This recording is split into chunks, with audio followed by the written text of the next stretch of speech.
13장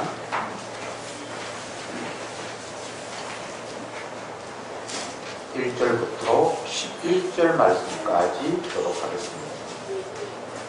1절에 무리가 옹유하여 하나님의 말씀을 들을새 예수는 게네사렛 호숫가에 서서 호숫가에 누구의 것을 보시니 너무들 배에서 나와서 물을 줍는지라. 예수께서 한 배에 오르시니 그 배는 시몬의 배라. 육지에서 조금 뛰기를 청하시고 앉아서 배에서 무리를 가르치시더니 말씀을 가르치시고 시몬에게 이르시되 이들을 가서 물을 잡으라. 시몬이 대답하여 가로되 선생이여 우리들이 밤이 맞도록 수고를 하였으되 얻은 것이 없지만은 말씀에 의지하여 내가 그물을 내리리다 하고 그러면서 고기를 내어주시니라 우리 지켜주니까. 이에 다른 배에 있는 동물을 손짓하여 와서 도와달라 하니 저희가 와서 두 배 채우매 잠기게 되었더라. 시몬 베드로가 이를 보고 예수의 물을 떠나되 주여 나를 떠나소서 나는 주의 이르시리라고 하니 이는 자기와 및 함께 있는 모든 사람이 고기 잡힌 것을 인하여 놀라고 세례자로서 시몬의 목자를 인하고 알아가는 것을 들었으며 예수께서 시몬에게 이르시되 무서워하라 이제 우리가 사람을 취하리라 하시니 저희가 배들을 육지에 대고 모든 것을 버려두고 예수를 쫓으니라. 아멘. 아멘. 5장으로 넘어왔는데 계속해서 갈릴리 지역을 순회하시면서 활동하신 예수님의 모습을 기록하고 있습니다. 갈릴리 지역은 예수님이 태어난 곳이고 물론 나사렛이 정확한 예수님의 성장한 동네였지만 그 주위 일대가 다 갈릴리 지역이기 때문에 예수님을 누구보다도 잘 아는 사람들이 그곳에 있었다 이렇게 생각이 되어집니다. 오늘은 갈릴리 지역 가운데에서도 게네사렛 호수, 다른 성경에는 갈릴리 호수, 또 때로는 갈릴리 바다라고도 표현해요. 호수가 꽤 커서 바다라고 불려지기도 하고 하는 그곳에서 예수님이 활동하셨던 모습을 기록하고 있습니다. 예수님의 활동은 다른 것이 아니라 하나님 나라 복음을 전파하는 것, 또 다르게 표현하면 주의 은혜의 해를 전파하는 것. 주의 은혜의 해라는 것은 구약으로 말하면 50년이 되면, 그러니까 안식년이 여러 번 7번 지나고 난 이후에 그 다음 해 되는 50년이 되면 희년이라고 하는데, 희년은 안식년보다 훨씬 더 큰 안식을 백성에게 선포하는 해입니다. 땅을 다른 사람에게 팔았으면 그 희년이 되면 원주인에게로 돌려주고, 사람이 노예로 팔렸으면 그 희년이 되면 다시 자유인이 되게 하고, 이런 식으로 모든 것들이 평화롭고 원래의 자리로 되돌리는 것, 그것이 희년인데 예수님이 이 땅에 오셔서 하시는 일이 희년을 선포하는 것이에요. 죄악의 얽매인 그들을 풀어서 주님의 은혜 안에 자유롭게 살게 하겠다는 것이 예수님의 사역의 방향이었습니다. 예수님은 갈릴리 지역을 다니면서 회당에서도 복음을 전하고, 동네 다니면서 귀신을 쫓아내기도 하고 각종 질병을 치료하시기도 하고, 그런데 회당에서 말씀을 가르치는 것, 동네를 다니면서 귀신을 쫓아내거나 질병을 치유하는 것, 이게 한 목적을 향해서 행하시는 예수님의 사역입니다. 하나님 나라의 복음을 전파하는 것이고, 또 은혜의 해를 선포하는 일이에요. 그와 똑같은 연장선상에서 게네사렛 갈릴리 호수가에서 예수님이 행하시는 모습.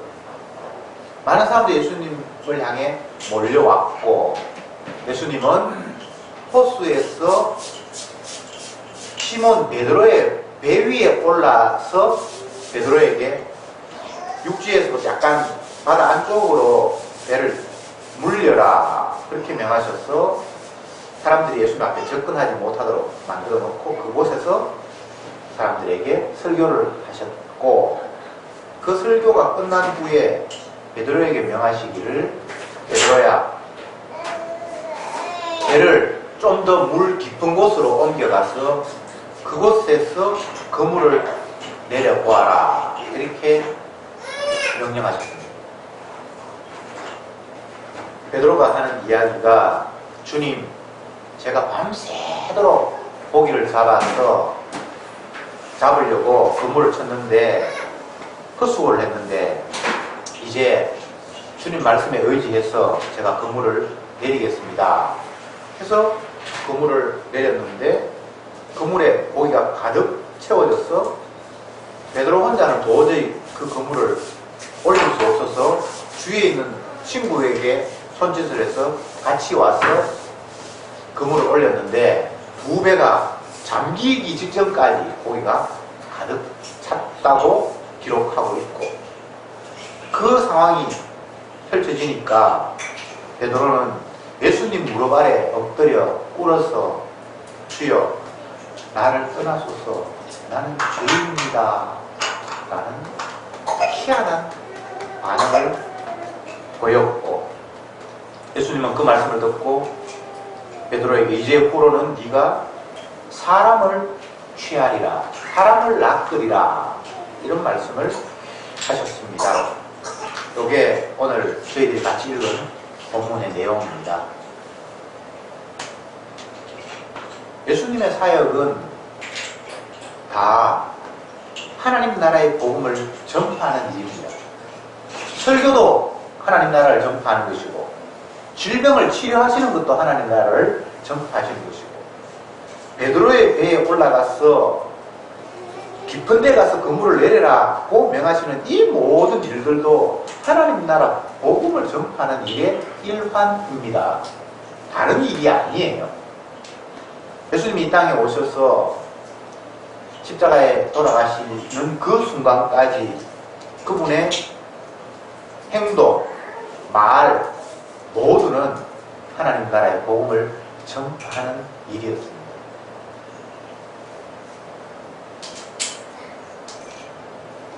오늘 본문을 보면서 누구나 다 의아한 생각이 들 거예요.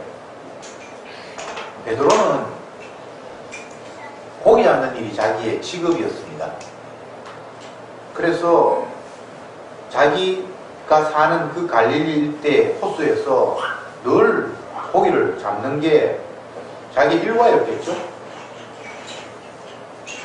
그런데 여느 날과 다름없이 밤에 아마 고기 잡으러 나갔던 모양이죠. 그래서 고기를 잡기 위해서 열심히 그물을 쳤는데 한 마리도 올라오는 게 없었습니다. 그러다가 이제 날이 밝았고, 뭐 고기를 못 잡았으니까 이젠 다시 집에 와서 좀 쉬었다가 또 다음 날 고기를 잡으러 나가야 되니까, 업무가 끝나고 난 이후에는 그물을 이제 손질을 하고 씻고 이렇게 있는 가운데 예수님께서 베드로의 배에 오르시고 약간 육지와 강력을 띄우라고 말씀하시면서 호숫가에 모여있는 무리들에게 열심히 설교를 하셨고, 근데 그 설교 내용은 여기 기록되어 있지 않습니다. 그것이 끝난 이후에 베드로에게 더 깊은 곳으로 배를 옮겨라, 그리고 깊은 곳에 그물을 내려서 고기를 잡아라. 예수님은 목수의 아들이기 때문에 목수일은 어느 정도 익숙할지 모르지만 고기 잡는 일에는 잘 익숙하지도 않고 모른다고 봐야 정상이겠죠. 그러나 베드로는 선수의 직업이 고기 잡는 사람이에요. 그런데 선수에게 아마추어가 이렇게 고기를 잡아라고 말하시는 것 자체가 사실은 말이 안 되는 거예요. 베드로가 예수님의 그 이야기를 듣고 초반에는 약간 의아해했습니다. 예수님이 깊은 곳에 가서 눈물을 내리라고 하니까 선생이여 우리들이 암이 맞도록 수고를 하였으되 얻은 것이 없지만은 당신이 그렇게 말씀하시니까 내가 말씀대로 한번 해보겠습니다. 이런 이야기예요. 이게 예의를 지켜주는 거예요. 그 전에 자기 집에 와서 자기 장모의 열병을 고쳤어요. 그 앞부분에 그런 일이 있으니까 그분을 무시할 수는 없잖아요. 혜택도 입었고. 그런데 어쨌든 자기 배에 올라와서 설교하심까지는 좋았는데 깊은 곳에 가서 그분을 내라 고기 잡는 일에 이제 훈수를 주기 시작하는 거예요. 만약 자기 집에 와서 장모의 열병을 고친 일이 없었으면 예수님 한 소리 들었을 거예요. 베드로한테. 너 지금 도사 앞에 여러 흔드니? 뭐 이런 이야기가 나오지 않겠어요? 예. 그렇지만 어쨌든 장모님의 질병도 치료해 주셨고 안면도 있고 또 말씀을 하시니까 선생이여, 여기는 선생이여 라고 이야기합니다. 우리가 밤새도록 헛수고했는데 당신이 그렇게 이야기하니까 내가 한번 해보겠습니다 라는 이런 뉘앙스로 예수님께 순종 아닌 순종을 하게 되었습니다. 그래서 그물을 내렸는데 올리지도 못할 만큼 가득 찬 거예요. 근데 여기서 또 새로운 반전이 일어납니다.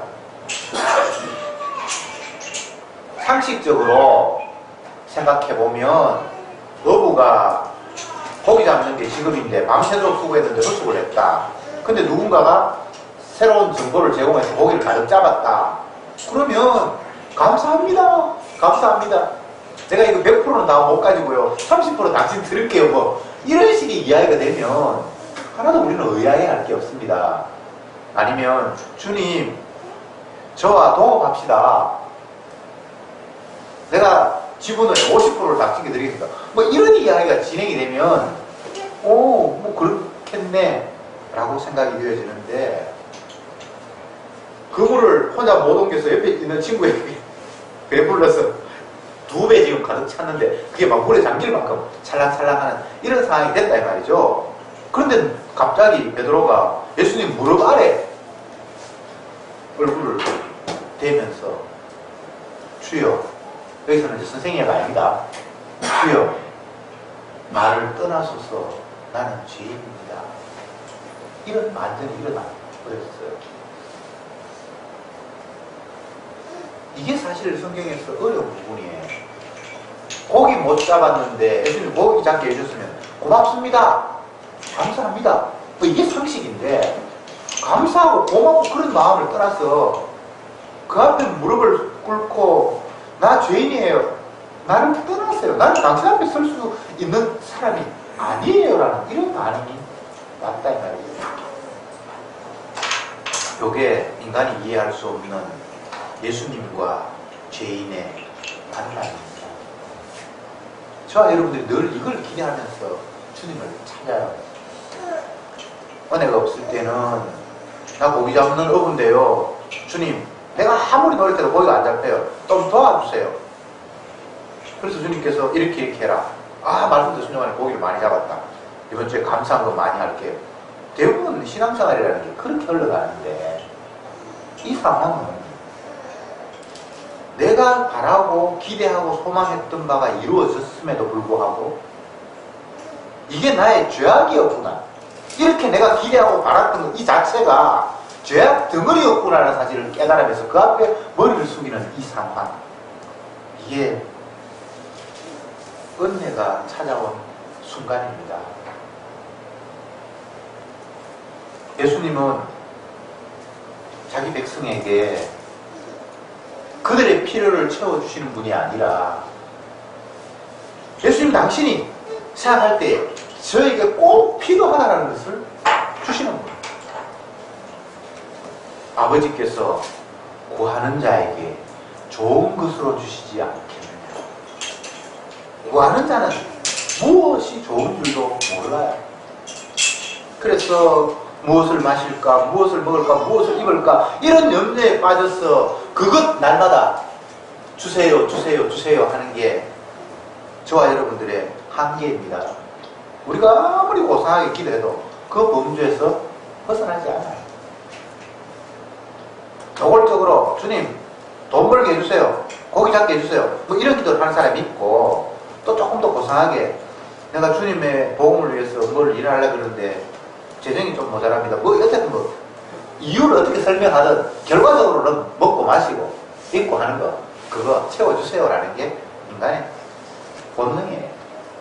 아무리 여러분 고상하게 기도해보세요. 거기서 벗어날 수 없는 거예요. 벗어나려고 생각지도 말고 그냥 여러분 필요한 거 구하세요.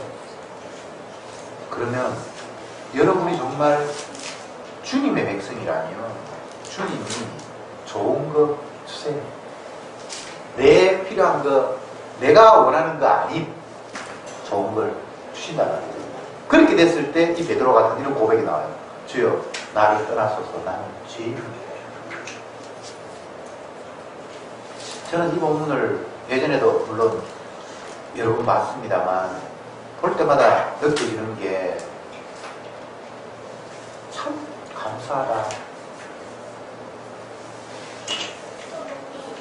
고기 잡기를 원했는데 고기를 잡게 해주시면서까지 이게 정말 너에게 필요한 것이 아니라고 깨우쳐주시는 주님의 사랑. 이걸 깨우쳐주시지 않았다면 베드로는 나를 떠나소서 하면 주님 발 앞에 엎드리지 않습니다. 나를 떠났어요라고 말하면 안 됩니다. 내 이익에 부합되는 분이 옆에 계시는데 왜 밀어내고 떠나게 합니까? 이것은 앞장 4장에서의 상황과 전혀 달라요. 4장의 동네 사람들 어느 동네였습니까? 가버나움 지역 사람들은 예수님이 귀신도 쫓아내고 질병도 고치고 하니까 자기 동네에서 떠나지 말기를 붙들었다고 그렇게 기록하고 있어요. 그 앞부분에 예수님이 살던 그 갈릴리 지역, 정확하게 나사렛 동네에서는 예수님을 낭떠러지에 밀어서 죽이려고 했어요. 정반대 상황인데 결과적으로는 예수님을 모르기는 마찬가지예요. 진짜 예수님을 제대로 아는 상황이 지금 5장에 와서 베드로의 고백 속에 나타나요. 고기 잡는 어부, 고기 못 잡았는데 주님이 엄청나게 많이 잡게 해주셨어요. 그런데 그에게서 나오는 반응은 나는 죄인입니다, 나를 떠나소서. 이게 주님을 만난 사람의 진짜 모습이라고요. 앞부분에 귀신 고쳐주고 질병 고쳐주니까 우리도 함께 계속 같이 삽시다. 이거 신앙의 모습 아닙니다. 물론 예수를 잡아주기로 남들이 미는 것도 당연히 신앙의 모습 아니, 그거는 다 아는 거고.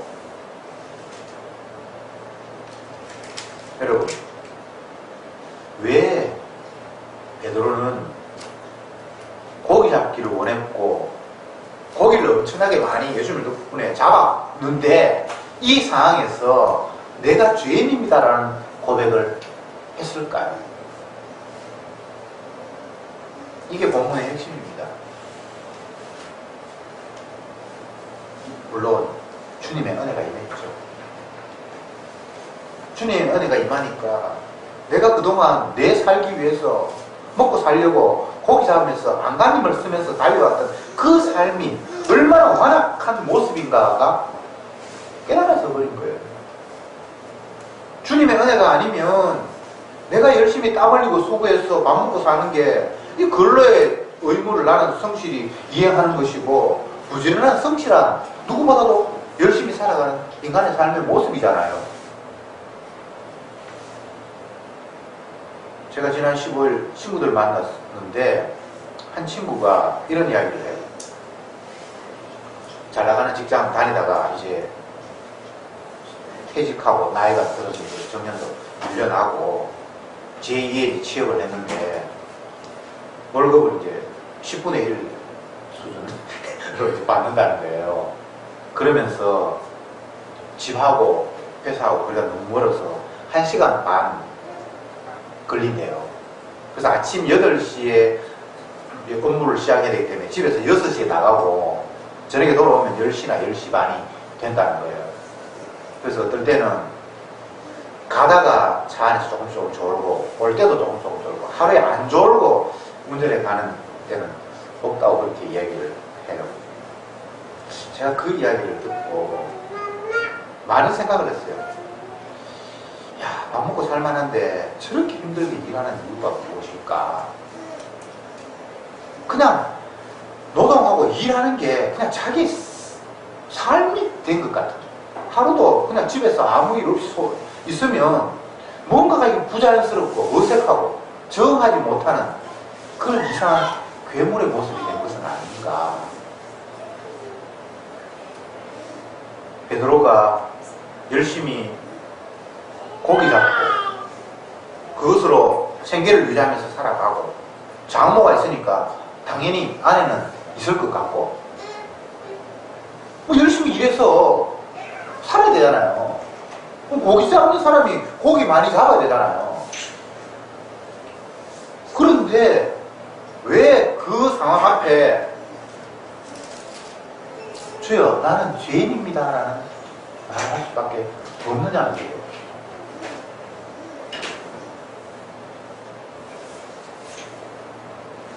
애굽을 벗어나 가나안을 목적지로 향해 가는 이스라엘 백성들이 광야에서 40년을 살았습니다. 그들은 애굽에서의 종살이, 내 나라도 아니고 내 국가도 아니고 애굽 사람들의 종 노릇하며 살아갔던 그 삶이 지긋지긋했습니다. 그래서 지도자 모세가 나타나서 하나님이 우리에게 주시는 땅, 젖과 꿀이 흐르는 가나안으로 우리가 가자고 했을 때 그들은 다 마음이 부풀었습니다. 야, 이제 더 이상 종살이하는 이런 삶, 노예 생활 말고 우리가 자유인이 되어서 넉넉하게 먹고 배부르게 살 수 있는 그런 곳으로 옮겨가겠구나. 그런데 광야에 접어드는 순간 그들의 기대는 완전히 물거품이 되고 말았습니다. 젖과 꿀이 흐르기는커녕 마실 물도 없었어요. 사막 지역에 물이 없는 것 그 자체가 생존 불가능입니다. 그리고 먹을 양식도 아무것도 없는 거예요. 그래서 모세를 원망하고 하나님을 원망합니다. 차라리 애굽에 있을 때는 몸은 못 앓았지만 밥은 먹고 살았다. 물은 있었다. 그런데 우리를 인도하겠다고 하나님이 우리에게 땅과 먹을 것을 주시겠다고 자유를 주시겠다고 약속하시면서 인도한 곳이 겨우 이런 곳이냐라는 그 원망이 문제 있는 원망은 아니잖아요. 당연히 할 수 있는 원망이잖아요. 그런데 주님은 그게 아니라고 말했습니다. 왜 너희들이 살아야 돼? 왜 너희들이 밥을 먹어야 돼? 왜 너희들이 물을 마셔야 돼? 지금 베드로에게 찾아오신 주님의 모습은 그런 모습일 거예요. 나는 먹고 사는 것, 내가 열심히 땀 흘리고 수고해서 내 입으로 들어가는 것, 이거는 뭐 지극히 당연한 것으로 생각하면서 살았는데 그것이 죄악이었다는 사실을 깨닫게 된 이 은혜. 이게 베드로가 머리가 잘못됐어가 아니고 주님의 바른 깨달음이 그에게 주어졌기 때문에 나오는 반응입니다. 지난 날들을 여러분 한번 돌이켜 보십시오. 50년, 60년, 뭐 그 이상, 또 아니면 그 이하로 여러분이 지금까지 살아왔는데 그 삶이 여러분의 수고와 땀과 노력의 결과로 내가 살아온 것인가? 라는 사실을 한번 돌이켜봐야 합니다. 또 내일을 살고 모레를 살고 또 1년, 2년, 10년을 살아갈 우리의 미래의 삶이 내 노력과 땀으로 주어지는 생애인가를 한번 생각해 보자는 겁니다.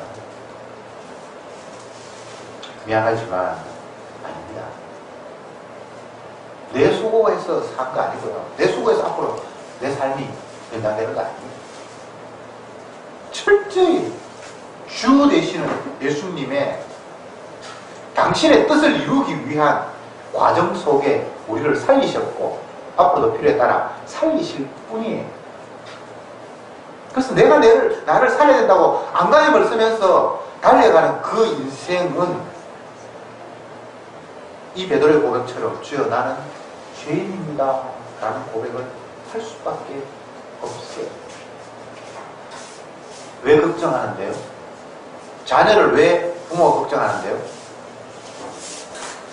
내가 생각하는 안정권, 행복이라는 그 범주에서 자꾸 벗어나고 있으니까 불안한 거. 내가 원하는 안정권 안으로 집어넣으려고 강제할 수밖에 없는 거예요. 아이는 아직 철이 없으니까.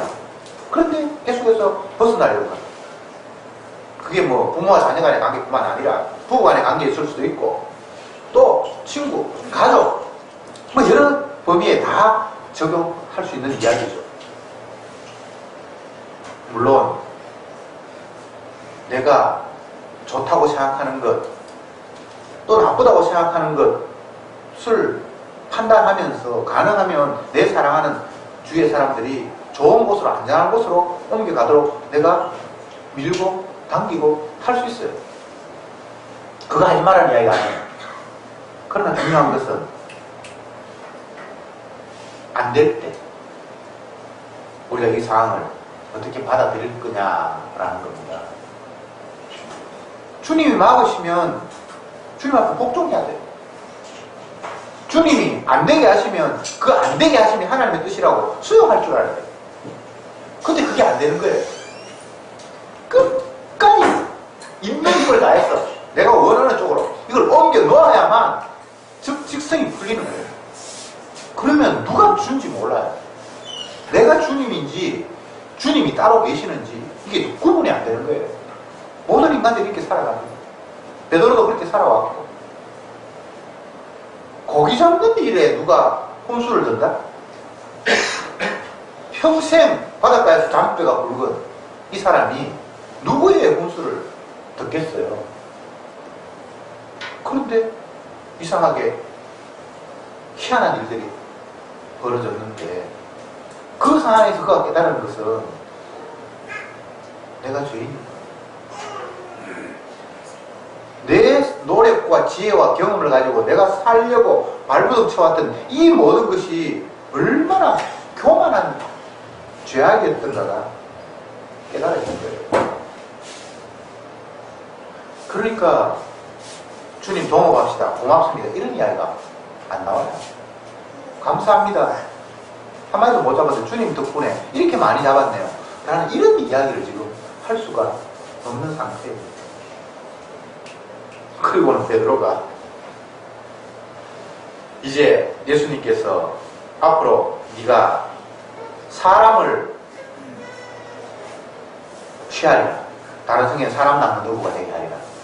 이 말씀 듣고는 배고 뭐고 다 버리고 예수님을 따랐다고 이게 기록하고 있어요. 더 이상 이제는 자기의 삶의 목적이 먹고 살아야 되고 뭐 이런 게 아니에요. 주가 계시고 나는 그분의 종이기에 그분의 종으로서 그냥 그분 명령에 따를 뿐이에요. 주님 배와 근무를 버려두고 주님을 따르면 네가 사람을 취하라고 말씀할 때 따라다니면 내 먹고 사는 거 해결해 줄 거예요. 내 아내 밥 먹일 거예요. 우리 장모님도 같이 내가 모시고 사는데 어떻게 평균 소득이 내 갈릴리 호수가에서 거부하는 것보다 더 많게 줄까요? 뭐 이런 계산이나 뭐 이런 것도 없습니다. 왜? 그렇게 그동안 살아왔던 그 자체가 죄악이라는 사실들이 발견되고 난 이후부터는 더 이상 나를 위해서 내 삶을 내가 유지해야 되겠다는 그런 발상 자체가 아예 쑥 들어가 버렸어요. 사나 죽으나 주의 것이고 주님의 영광을 위해서 주님의 자기 목적을 위해서 나를 끌고 가신다면 나는 기꺼이 끌려가야 할 종이라는 사실이 발각되어 버렸으니까 이런 움직임이 결정이 일어나는 거예요. 신앙생활은 주님을 따라가는 겁니다. 내 삶을 위해서 주님 앞에 아양 떨거나 거래하는 게 아니에요. 내 삶은 더 이상 없어요. 내가 죽고 살고 하는 문제가 더 이상 문제가 되지 않아요. 어차피 내 생명이 나의 것이 아니기 때문에, 주님이 값으로 산 생명이기 때문에, 은도 내 것이요 금도 내 것이요 세상이 전부 다 나의 것이다. 네가 나한테 뭔가를 드린다고?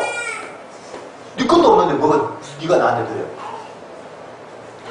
쓸데없이 자기 신앙을 자랑하고 주님 앞에 흥정하고 거래하듯이 하나님 내가 이거 드릴 테니까 더 많이 주세요라고 생각하는 그들을 향해서 네게 어디 있는데 네가 나한테 드린단 말이야.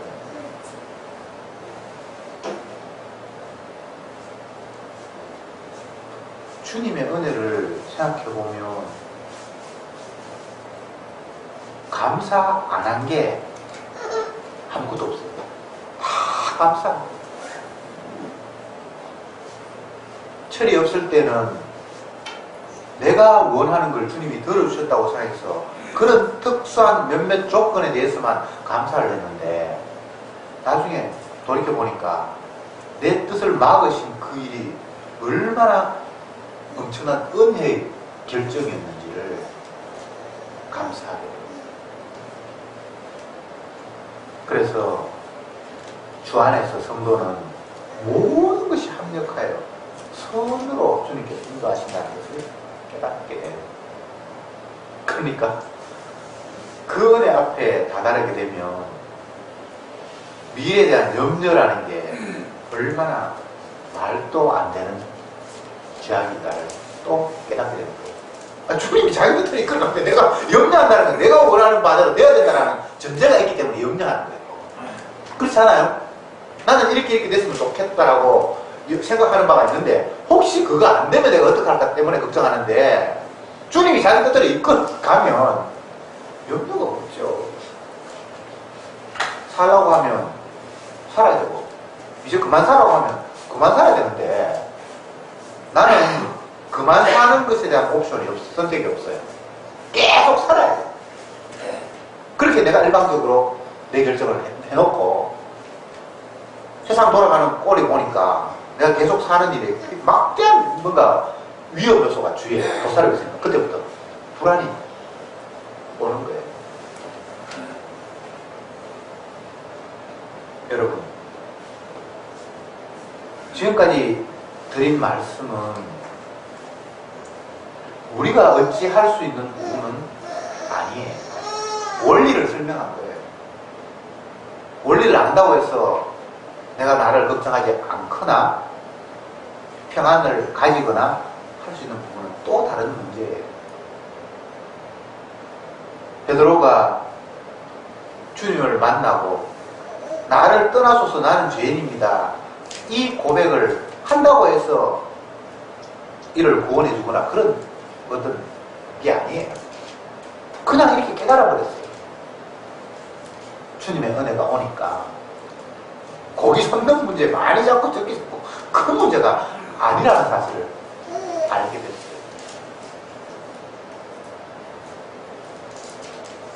여러분, 지금 현 시점에서 여러분들이 숙제라고 생각하고 염려하고 걱정하는 부분은 어떤 대목입니까?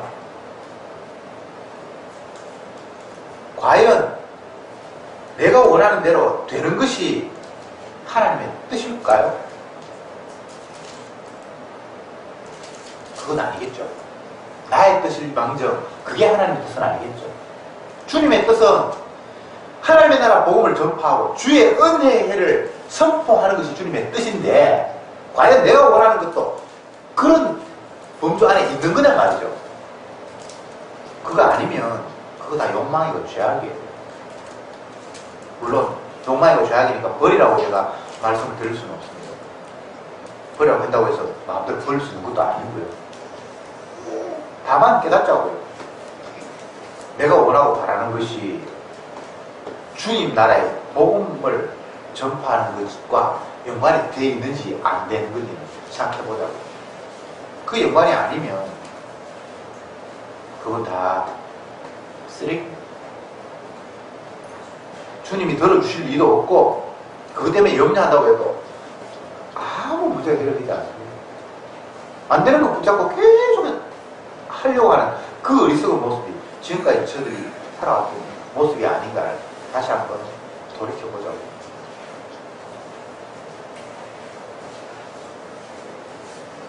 성도에게 은혜는 내가 원하는 것 채워지는 것이 아니라 내가 바랐던 그것들이 주님의 뜻과 얼마나 배치되는 완악한 죄악이었던가를 발견하는 거예요.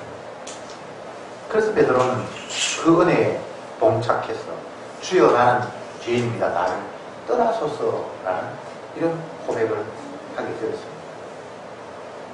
더 이상 내 원하는 것, 내 바라는 것, 내가 소망하는 길이 아닌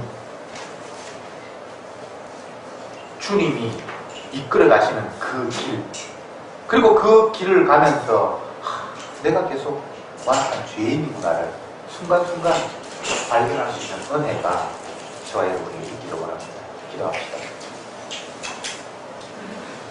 주님 감사합니다. 주께서 다니시는 곳마다 만나는 사람마다 행하시는 모든 일들이 하나님의 나라의 복음을 전하는 일이었는데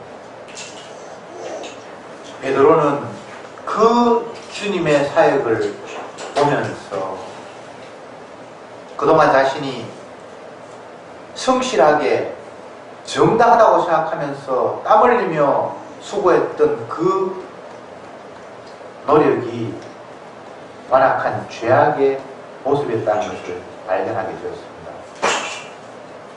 주여, 저들에게도 주님의 은혜가 임해서 내가 얼마나 완악한 죄인가를 깨달으며 발견하며 회개하는 그런 은혜가 순간순간 우리의 삶에서 있게 해 주옵소서. 그래서 더 이상 내가 나의 주인이 아니라 예수님이 주가 되신다는 사실을 깨달으며 주님께 끌려가는 삶이 되게 하옵소서. 예수님의 이름으로 기도드립니다. 아멘.